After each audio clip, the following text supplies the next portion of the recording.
उत्तर प्रदेश के छोटे से गांव से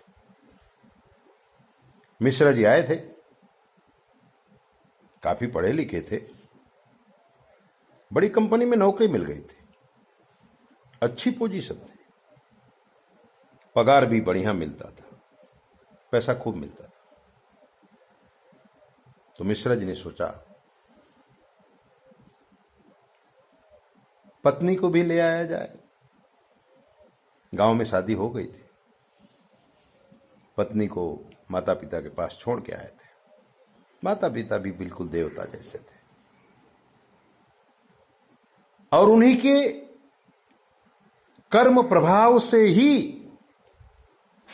मिश्रा जी इतना पढ़ लिख लिए थे।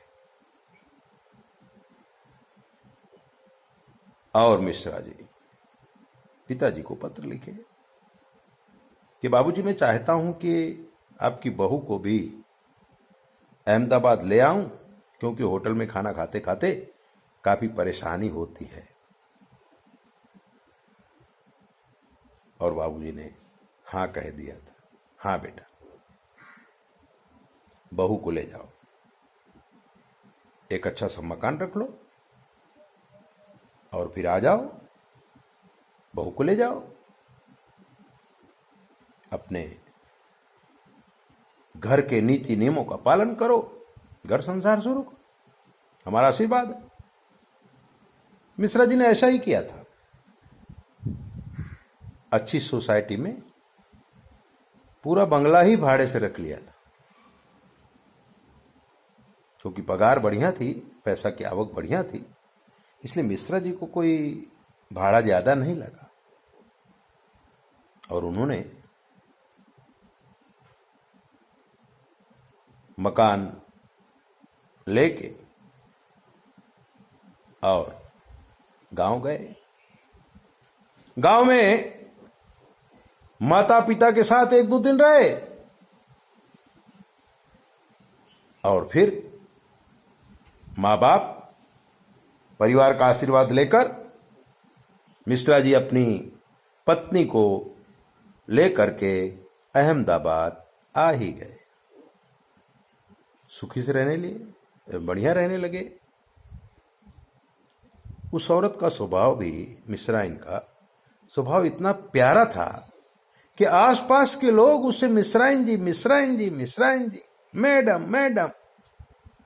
थोड़ा बहुत पढ़ी लिखी भी थी, समझदार भी काफी थी। सारे सोसाइटी के लोगों के साथ उसका घर जैसा व्यवहार हो गया। मिश्रा जी तो अपने 10 बजे निकल जाते थे, रात को आते थे। आते समय खाने पीने का सारा सामान लेके आते थे और फिर बड़े प्रेम से मिश्राइन जी रसोई बनाती थीं, दोनों आदमी खाते थे, आनंद प्रमोद की बातें किया करते थे। परिवर्तनशील समय है, जीवन भी परिवर्तनशील है। 2 साल हो गए, शादी किए टोटल 3 साल हो गए, लेकिन मिश्रा जी के यहां कोई बच्चा नहीं हुआ। तो मिश्राइन जी पूजा पाठ करने लगी, पंडितों से दान वगैरह करवाने लगी और घर में भी थोड़ा पूजा पाठ करने लगी। परमात्मा में कृपा हुई और मिश्राइन जी गर्भवती हुई और थोड़े दिनों में एक लड़की का जन्म हुआ। लड़की के पैदा होते ही, लड़की 2 दिन की थी, न मालूम क्या हो गया, मिश्राइन की तबीयत बहुत ही बिगड़ गई। काफी डॉक्टरों ने दवा वगैरह किया, लेकिन मिश्राइन जी मर ही गई। बहुत पैसा खर्च किया, लेकिन उनको बचा नहीं पाए। छोटे बच्चे की तरह मिश्रा जी रोने लगे। आसपास पड़ोस वाले काफी अच्छे लोग थे, छोटी बच्ची को भी संभाला, मिश्रा जी को भी संभाला, माँ बाप भी आ गए थे, परिवार के एक दो लोग और भी आ गए थे। और बाबूजी ने कहा कि बेटा घर चलो,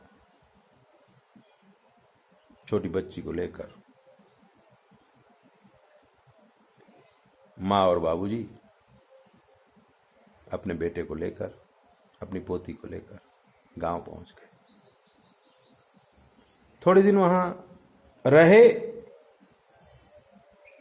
लेकिन जैसे दुख का पहाड़ टूट पड़ा हो, पूरा परिवार दुखी हो गया था। कुछ लोग तो कहने भी लगे थे कि मिश्रा जी की अभी उम्र ही क्या है, छोटी बच्ची को दादी पाल लेगी, मिश्रा जी की दूसरी शादी का।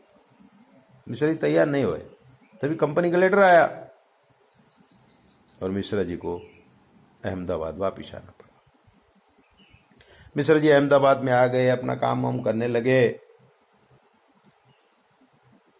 12 महीना हो गया, फिर बाबूजी का लेटर आया, बेटा 12 महीना हो गया है, बिटिया को देख जा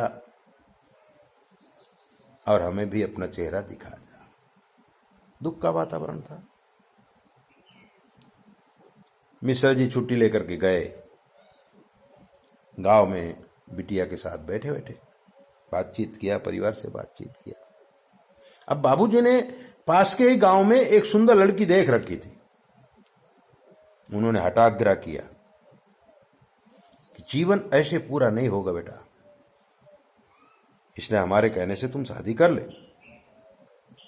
बोले बच्ची का क्या होगा, इसको सौतेली मां मिलेगी, रखे ना रखे। अरे बोले बच्ची को तो हम ही रख लेंगे, सौतेली मां की छाया भी इस बच्चे पर पड़ने नहीं देंगे, लेकिन तुम जो अपने हाथ से बनाता खाता है और परेशान होता है, और अभी तुम्हारी जिंदगी बहुत बड़ी है, तुम्हारी नौकरी भी अच्छी है, शादी कर ले। मिश्रा जी ने भी सोचा जब बाबूजी कह ही रहे हैं चलो शादी कर लेते हैं। शादी हो गई, लेकिन शादी के समय कुछ गुण नहीं मिलाया गया। खाली मिश्रा जी अच्छा कमाते थे, यही सोच करके वो गरीब ब्राह्मण अपनी लड़की दे दिया था। उसको लेकर के मिश्रा जी अहमदाबाद वापिस आए। अहमदाबाद में जब ये लड़की आई तो इसका पूरा रूप ही बदल गया, क्योंकि ये उद्दंड किस्म की औरत थी। आसपास पड़ोस वाले बड़े प्रेम से वर्तन किया, लेकिन जब इसकी उद्दंडता देखे तो सब लोग धीरे धीरे दूरी बनाने लगे। मिश्रा जी ने काफी समझाया, लेकिन वो समझ नहीं पाई। तभी एक बैंक के मैनेजर थे द्विवेदी जी, उनके साथ मिश्रा जी की दोस्ती थी। तो मिश्रा जी को एक बार लेकर के हमारे पास आए। मिश्रा जी ने अपनी कुंडली दिखाई।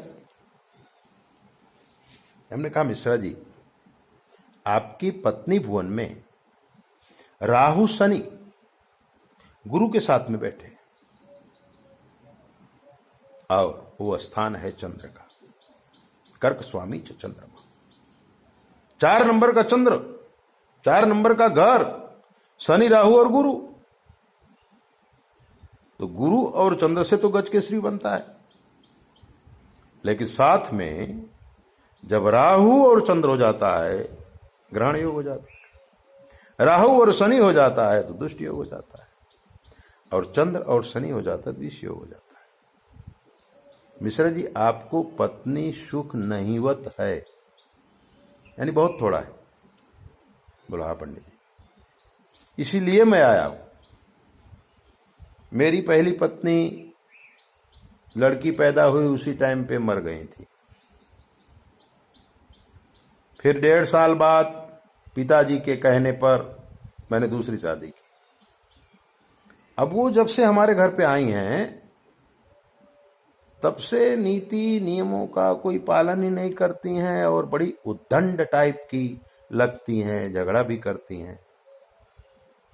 मैंने कहा ठीक, ये जो आपके जीवन में विष हो गया है, इसकी वजह से पहले प्रथम पत्नी चली गई और दूसरी पत्नी आई तो भी आपको आत्मीय सुख नहीं दे रही। तो बोले क्या करूं? मैंने कहा ऐसा ऐसा पूजा करिए प्रतिदिन और ऐसे ऐसे ग्रहों का निवारण करिए। उन्होंने कहा ठीक है गुरुजी। और द्विवेदी जी के माध्यम से शास्त्र के नियमों के अनुसार हमारे आश्रम में ही उनका विधि विधान किया गया। विधि विधान हो गया। मिश्रा जी पूजा भी करने लगे। धीरे धीरे जो नई औरत थी वो शांत पड़ने लगी और वो गर्भवती भी हुई। एक बच्चा भी पैदा हुआ। जिस समय बच्चा पैदा हुआ ना, उस समय मिश्रा जी के व्यवहार से सोसाइटी के काफी लोगों ने उसको मदद की, तो उसका भी दिल खुल गया सभी लोगों के साथ। जैसे पहले पत्नी व्यवहार करती थी ना, वैसे ही व्यवहार करने लगी। आज मिश्रा जी के घर में सुख शांति है। मित्रों, जीवन में कई आपत्तियां आती हैं, लेकिन उन्हें सुलझाया जा सकता है। अगर आप प्रयत्न करेंगे तो सारी परिस्थितियां सुलझ जाएंगी। सुलझनी ही चाहिए, सुलझाना ही चाहिए। ऐसी दीप बातें जानने के लिए आप हमारे चैनल को सब्सक्राइब करो, लाइक करो। और अगर आपके जीवन में कोई कष्ट है, हमसे पूछ लीजिए। शास्त्र के मत के अनुसार हम आपको जवाब देंगे, बिल्कुल फ्री। 9825200108। जय बोले। अपना ध्यान रखो।